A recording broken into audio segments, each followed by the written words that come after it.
누가복음 18장 18절에서 27절 말씀 함께 하시겠습니다.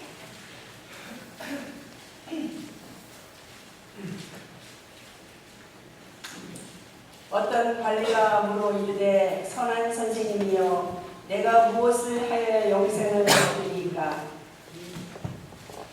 예수께서 이르시되 내가 어찌하여 나를 선하다 일컫느냐 하나님 한 분 외에는 선한 이가 없느니라. 내가 계명을 안 하니 간음하지 말라, 살인을 하지 말라, 불의치를 하지 말라, 거짓 증언하지 말라, 내 부모를 공경하라 하였느니라. 여짜오되 이것은 내가 어려서부터 다 지켰나이다. 예수께서 이 말을 들으시고 이르시되 내게 아직도 한 가지 부족한 것이 있으니 내게 있는 것을 다 팔아 가난한 자들에게 나눠주라. 그리하면 하늘에서 내게 보화가 있으리라.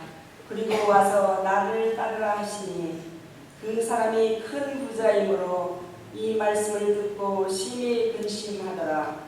예수께서 그를 보시고 이르시되 재물이 있는 자는 하나님의 나라에 들어가기가 얼마나 어려운지 낙타가 바늘기로 들어가는 것이 부자가 하나님의 나라에 들어가는 것보다 쉬우니라 하시니 이는 듣는 자들이 이르되 그런즉 누가 구원을 얻을 수 있나이까? 이르시되 무릇 사람이 할 수 없는 것을 하나님은 하실 수 있느니라. 하나님의 말씀입니다. 요즘 예수님과 동행하는 삶을 살아가기 위해서 예수를 만난 사람들 연속 설교를 함께 나누고 있습니다. 오늘 8번째 시간에는 주님을 만났던 한 부자 관리에 대한 이야기를 함께 묵상합니다. 마태복음 19장에도 이 같은 이야기가 소개되는데 그곳에서는 부자 청년이라고 소개를 합니다. 어떤 부자 청년이 예수님을 찾아와 이렇게 묻습니다. 선한 선생님이여 내가 무엇을 하여야 영생을 얻으리이까? 여러분, 이 첫 대목에 나오는 이 질문은 오늘의 이야기의 주제를 초반부터 정해주는 말씀입니다. 이 청년은 영생에 대해서 질문을 하고 이제 주님이 말씀하시려는 내용은 영생을 얻는 방법에 대해서 알려주시는 말씀입니다. 여러분, 영생이란 무엇입니까? 우리는 영생을 내가 죽은 후에 천국에 가서 영원히 사는 것을 영생이라고 생각합니다. 이것도 맞는 말씀이죠. 하지만 이것은 미래의 차원만을 이야기하는 것이고 성경은 우리에게 영생을 지금 현재에도 누리며 살아갈 수 있음을 알려줍니다. 요한복음 17장 3절에서 예수님은 영생을 친히 이렇게 말씀해 주십니다. 영생은 곧 유일하신 참 하나님과 그가 보내신 자 예수 그리스도를 아는 것이니이다. 주님의 말씀이 하시는 영생은 이것이죠. 영생은 하나님을 아는 것이고 예수님을 아는 것이라고 말합니다. 한마디로 관계이죠. 영생이란 하나님과의 깊은 관계 속으로 들어가서 그 속에서 경험하는 생명력을 공급받고 있는 상태입니다. 우리는 미래의 죽음 후에 또한 부활의 순간에 하나님의 품 안에 완전하게 안겨서 이 생명력을 경험하고 누리게 될 것입니다. 하지만 이러한 미래의 차원만 있는 것이 아니라 지금 현재에도 우리는 하나님과의 관계 속에서 경험하는 생명의 역사를 누리며 살아갈 수 있습니다. 몇 년 전에 세상을 떠난 시작성서학자 마커스 보그라고 하는 분이 쓴 놀라움과 경외의 나날들이라는 책에는 어떤 3살짜리 여자아이의 이야기가 소개됩니다. 한 젊은 부부에게 3살짜리 딸이 있었는데 이 부부에게 새로이 아기가 생겼습니다. 어린 딸은 동생이 생긴다는 소식을 듣고 너무나 기뻐했습니다. 마침내 출산일이 되었고 아들을 낳은 부부는 갓 태어난 아기와 함께 집에 돌아왔습니다. 그런데 집에 오자마자 몇 시간이 안 지났을 때 이 3살짜리 딸이 부모님에게 아기와 단둘이서 있게 해달라고 문을 닫고 잠깐 단둘이 있게 해달라고 부탁을 합니다. 이 말을 듣고 부모님의 마음이 살짝 염려가 되었습니다. 혹시 이 아이가 질투가 생겨서 무슨 일을 하려는 것은 아닐까 살짝 걱정이 됩니다.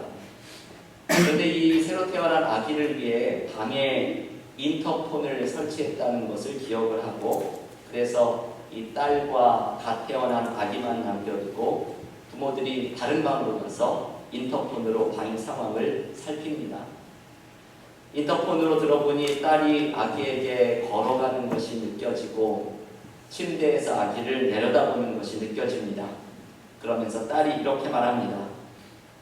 동생아, 나에게 하나님에 대해 말해줘. 나는 거의 다 잊어버렸어. 이 말을 하려고 이 딸이 동생과 같이 있게 해달라고 요청한 것이죠. 마커스 보그는 이 이야기를 전해주면서 이것은 우리가 어디에서 왔는지를 알려주는 이야기라고 말합니다. 이 3살짜리 여자아이는 자기가 하나님으로부터 왔다고 생각합니다. 그런데 지금은 3년이나 지나서 하나님에 대해서 많이 잊어버렸으니 이제 갓 하나님으로부터 온 동생에게 하나님에 대해 말해달라고 이야기하는 것입니다. 여러분, 순진한 어린아이의 입을 통해서 들려진 이 말은 진리입니다. 우리는 모두 하나님으로부터 온 존재들입니다. 하나님이 창조하신 존재입니다. 하나님으로부터 온 우리들은 우리의 존재의 기반을 하나님에게 두고 있습니다. 사도행전 17장 28절에서 사도 바울은 이렇게 말합니다. 우리가 그를 힘입어 살며 기동하며 존재합니다. 여러분이 사도행전 17장 28절의 말씀은 대단히 중요한 말씀이지요. 우리 모두는 하나님 안에서 살고 행동하고 존재한다는 뜻입니다. 하나님이 창조하신 작품인 우리는 하나님께 존재의 근거를 둔 사람들이고, 그래서 하나님과의 관계 속에 있을 때에 생명력을 공급받으며 살아갑니다. 하나님과의 관계 속에서 누리는 이 생명력을 성경은 영생이라고 부릅니다. 그러면 여러분, 하나님과의 관계 속에서 누리는 이 생명력을 우리는 어떻게 누리며 소유할 수 있습니까? 오늘 본문에서 예수님은 뜬금없이 계명을 지켰느냐고 부자 청년에게 물어보십니다. 오늘 본문 누가복음 18장 20절은 이렇게 말씀합니다. 내가 계명을 안 하니 간음하지 말라, 살인하지 말라, 도둑질하지 말라, 거짓 증언하지 말라, 내 부모를 공경하라 하였느니라. 여러분, 주님이 말씀하시는 이 계명들에 대한 말씀은 율법을 요약하는 십계명에 대한 말씀들이 소개가 됩니다. 그런데 주님께서는 마가복음 12장 30절에서 구약의 율법의 말씀들을 이미 2가지의 계명으로 정리해 주셨습니다. 하나님을 사랑하고 이웃을 내 몸처럼 사랑하는 것입니다. 이 2개의 사랑이 율법을 요약합니다. 하나님 사랑과 이웃 사랑입니다. 여러분, 오늘의 본문은 결국 이렇게 흘러가죠. 하나님과의 관계 속에서 경험하는 생명력인 영생, 우리는 십자가를 통해서 하나님과의 관계 속으로 들어가서 경험하게 되는 이 생명력의 영생, 이것을 경험하는 방법을 오늘 예수께서는 이렇게 정리해 주십니다. 하나님을 사랑하고 이웃을 사랑할 때 가능하다는 것입니다. 사랑은 하나님을 사랑할 때, 사람은 하나님을 사랑할 때 풍성한 생명력을 경험하고, 또한 이웃을 사랑할 때 하나님을 발견하게 된다는 말씀입니다. 여러분, 이 말씀을 기억하십시오. 인간은 하나님을 사랑할 때 풍성한 생명력을 경험하고, 이웃을 사랑할 때 이 하나님을 발견하게 됩니다. 그런데 여러분, 우리에게는 이것이 참 부족하죠. 신앙인들은 이웃사랑에서 하나님을 발견하고 그 속에서 풍성한 생명력을 경험하는 모습이 많이 부족합니다. 한국에서 가르치는 성석환 교수가 쓴 공공신학과 한국사회라는 책은 요즘 많은 사람들이 관심을 가지고 있는 공공신학에 대해서 다룹니다. 영어로는 퍼블릭 디아워지라고 부르는 이 공공신학은 사회에 공동의 선을 이루기 위해 신학적인 탐구를 하는 것입니다. 이 책에서 성석환 교수는 2017년에 발표되었던 한국 교회의 사회적 신뢰도 조사를 소개합니다. 한국 교회가 한국 사회 속에서 얼마나 신뢰를 갖고 있는지를 여론조사한 것이죠. 그 결과는 충격적입니다. 한국 교회가 신뢰할 만하다 응답한 사람은 20.2%에 불과하고 보통이라고 대답한 사람은 28.6%, 그리고 신뢰할 만하지 못하다 대답한 사람은 51.2%입니다. 여러분, 이것이 충격적인 여론조사이죠.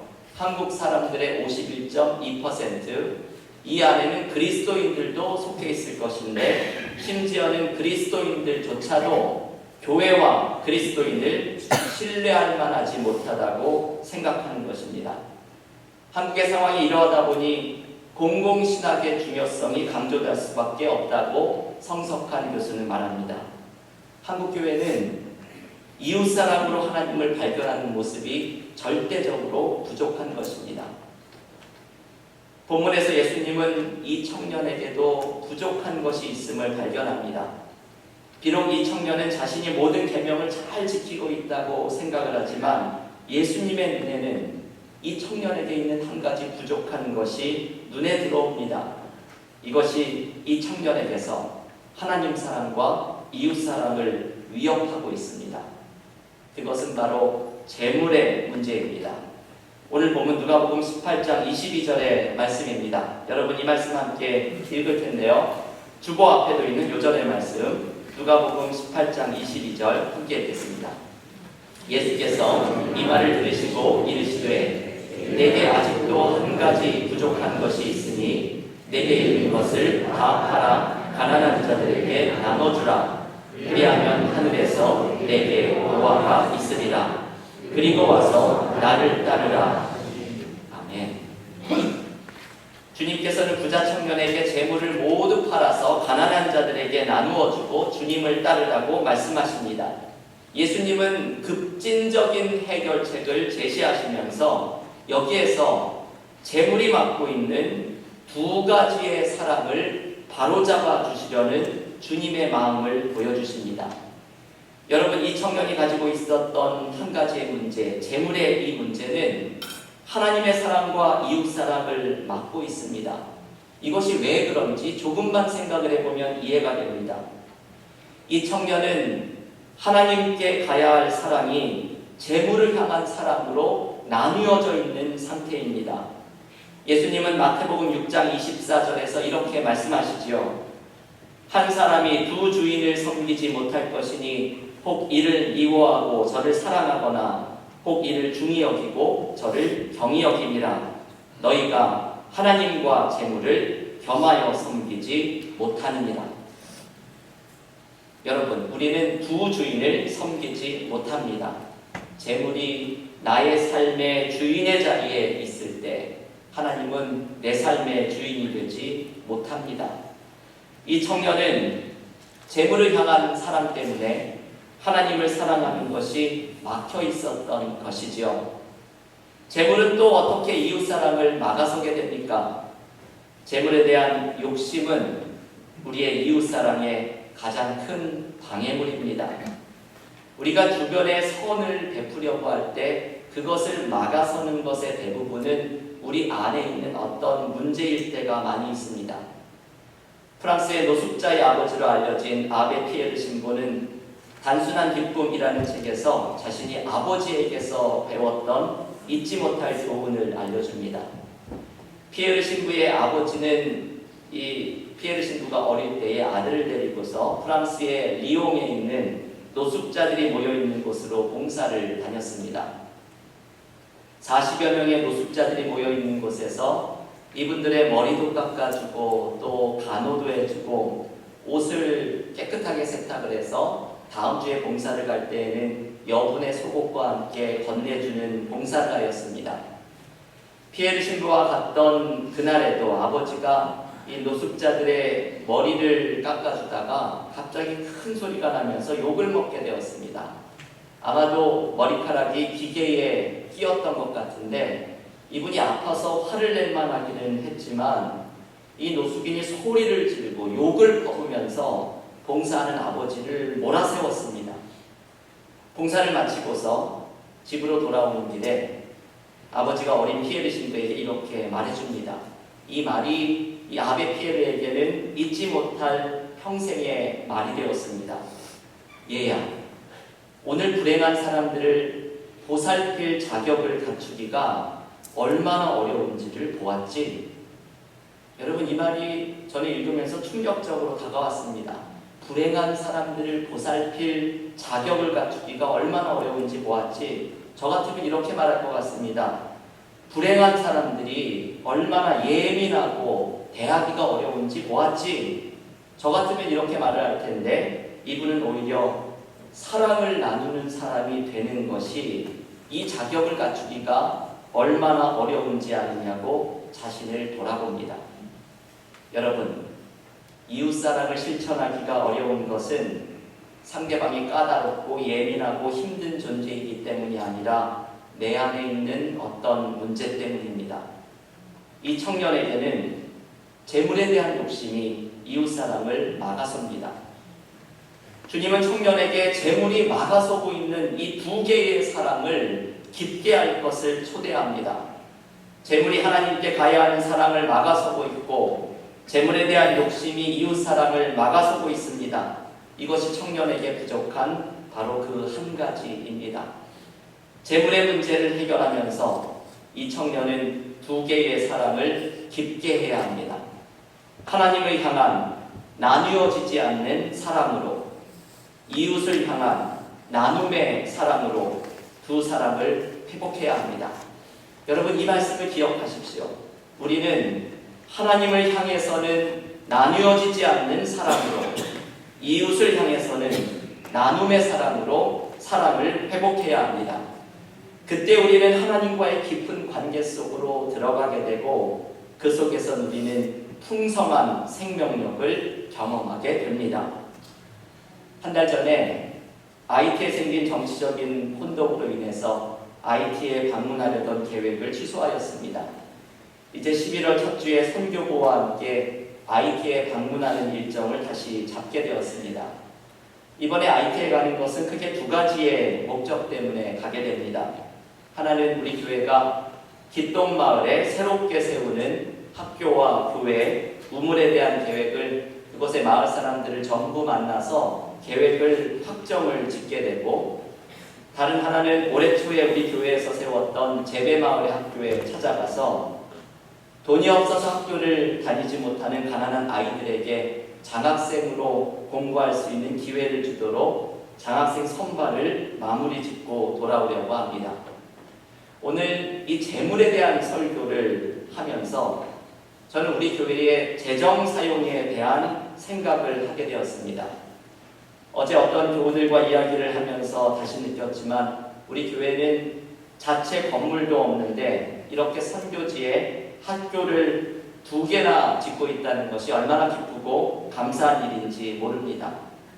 또 재배마을의 가난한 아이들을 위한 장학생 선발에 우리 교우들께서 예상했던 목표를 훨씬 넘는 후원으로 동참해 주신 것이 얼마나 감사한 일인지 모릅니다. 여러분, 이것은 하나님을 사랑하는 우리의 마음이 표현된 것입니다. 이것은 이웃을 사랑하는 우리의 결단이 드러나고 있는 것입니다. 하지만 여러분, 결국 은혜의 수혜자는 우리들 자신입니다. IT의 학교 건축의 선교를 통해서 우리는 하나님을 사랑하는 마음이 더욱더 깊어졌고, 사랑의 나눔을 통해서 하나님을 생생하게 경험하게 되는 은혜가 우리에게 찾아왔습니다. 하나님을 사랑할 때, 이웃을 사랑할 때 결국 은혜는 우리의 몫이 된다는 사실을 기억해야 합니다. 오늘은 제502주년을 맞이한 종교개혁 기념주일입니다. 1517년 중세 독일의 비텐베르크 성당에 마틴 루터가 당시의 교회를 비판하는 95개조의 반박문을 붙이면서 종교개혁의 불길이 시작되었습니다. 종교개혁의 정신은 스스로를 항상 개혁하는 것입니다. 우리 교회가 속해 있는 미국 장로교는 그 뿌리가 종교개혁과 칼빈으로 거슬러 올려가는 개혁교회의 전통에 속합니다.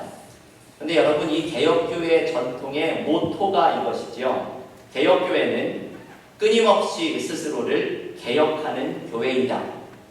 이 개혁교회의 정신이 종교개혁의 정신이기도 합니다. 우리는 끊임없이 스스로를 개혁하는 신앙인이 되어야 합니다. 여러분, 우리의 삶에는 항상 개혁해야 할 모습이 있습니다. 어떤 분은 개혁하면 항상 남만 개혁하려고 하는 분이 있습니다. 제가 이 종교개혁 주일에 항상 읽는 말씀이 호세아 10장 12절의 말씀이죠. 너희는 묵은 땅을 기경하라. 이 말은 묵은 땅을 갈아엎으라는 말입니다. 이 말을 들으면 교우들 중에는 항상 남의 땅만 걸어 엎으려는 분이 있습니다. 묵은 땅을 갈아엎으라. 이 말을 들으면 다른 사람을 툭툭 치면서 무언가 의미심장한 눈빛을 보내는 바로 당신이라고, 그런 교우들이 많이 있으시죠. 여러분, 우리는 내 땅을 먼저 갈아엎어야 합니다.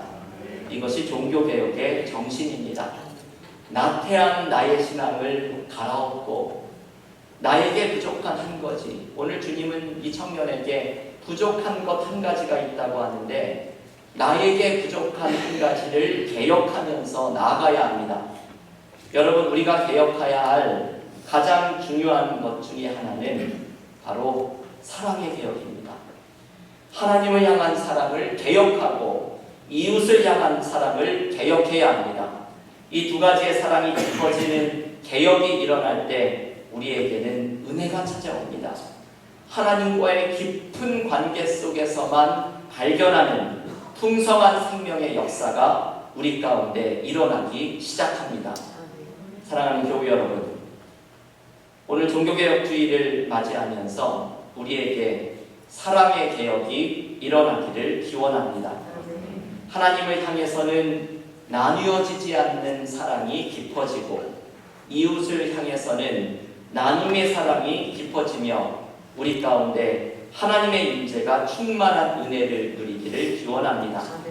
사랑의 개혁으로 하나님 안에서 경험하는 풍성한 생명력을 공급받는 믿음의 교우들이 모두 되시기를 주님의 이름으로 간절히 축원합니다.